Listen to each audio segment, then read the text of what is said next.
جب ماں باپ ہوتے ہیں تو ماں باپ جب تک زندہ رہتے ہیں، جب ماں باپ کی خدمت کی جاتی ہے، ماں باپ کے لیے خدمت کرنے کی عوض میں اللہ تعالیٰ اپنے بندے کو جنت کے دونوں دروازے کھلے رکھتے ہیں۔ جب تک وہ ماں باپ کی فرما برداری کرتا ہے وہ دونوں جنت کے دروازے کھلے رہتے ہیں۔ جب ماں باپ کے نافرمانی کی جاتی ہے تو اسی روایت میں ہے جہنم کے دو دروازے کھلے رکھتے ہیں۔ اسی لیے فرما بردار خود بھی اپنے ماں باپ کے لیے فرما بردار بنو، اپنی اولاد کو بھی اپنے ماں باپ کے لیے فرما بردار بناؤ۔ ایک روایت میں آتا ہے، فرماتے ہیں رسول اللہ صلی اللہ علیہ وسلم نے فرمایا، جب تم اپنے ماں باپ کے فرما بردار بنو گے، یاد رکھو تمہاری اولاد بھی تمہاری فرما بردار بنے گی۔ عزیزان محترم، ایک روایت میں آتا ہے، بخاری شریف کی روایت ہے، ایک صحابی رسول صلی اللہ علیہ وسلم آئے، اپنے نبی، اپنے پیغمبر، اپنے محبوب حضرت رسول اللہ صلی اللہ علیہ وسلم سے سوال کر بیٹھے، یا رسول اللہ مجھے میری طرف سے اگر میں خدمت کروں تو میں سب سے پہلے کس کی خدمت کروں؟ رسول اللہ صلی اللہ علیہ وسلم نے فرمایا تم اپنی ماں کی خدمت کرو۔ پھر پوچھا تو رسول اللہ صلی اللہ علیہ وسلم نے فرمایا کہ تم پھر اپنے ماں کی خدمت کرو۔ پھر پوچھا رسول اللہ صلی اللہ علیہ وسلم سے، یا رسول اللہ میں کس کی خدمت کروں؟ تو فرمایا رسول اللہ صلی اللہ علیہ وسلم نے ماں کی خدمت کرو۔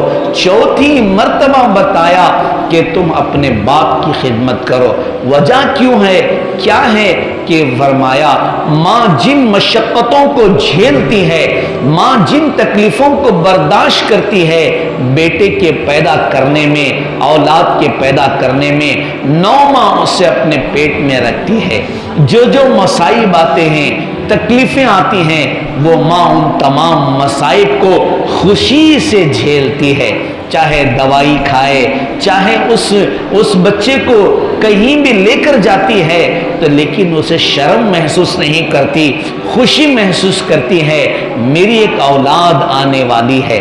عزیزان محترم، جب وہ بچہ کو جنتی ہے، جب وہ بچہ پیدا ہوتا ہے تو اس وقت ماں کو جو تکلیفیں ہوتی ہیں اس کے لیے کوئی قیمت بتائی گئی نہ حدیثوں میں بتائی گئی نہ قرآن نے بتایا۔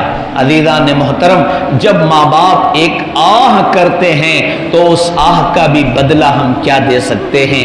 ایک صحابی آئے، انہوں نے کہا یا رسول اللہ کیا میں میرے ماں باپ کی خدمت کروں؟ میرا دل چاہتا ہے کہ میری ماں کو میں حج کراؤں۔ رسول اللہ صلی اللہ علیہ وسلم نے فرمایا کہ تم حج کراؤ، اور رسول اللہ صلی اللہ علیہ وسلم کی اس بات پر انہوں نے اپنی ماں کو لے جا کر اپنے کندھوں پر بٹھا کر حج کرا کر لے کر آئے، اور حج کرا کر لے کر آنے کے بعد پھر رسول اللہ صلی اللہ علیہ وسلم کے دربار میں کھڑے ہو کر پوچھتے ہیں، یا رسول اللہ میں نے اپنے دونوں بازوؤں میں بٹھا کر، اپنے کندھوں پر بٹھا کر میری ماں کو میں نے حج کرایا ہے، کیا میرا حق ادا ہو گیا؟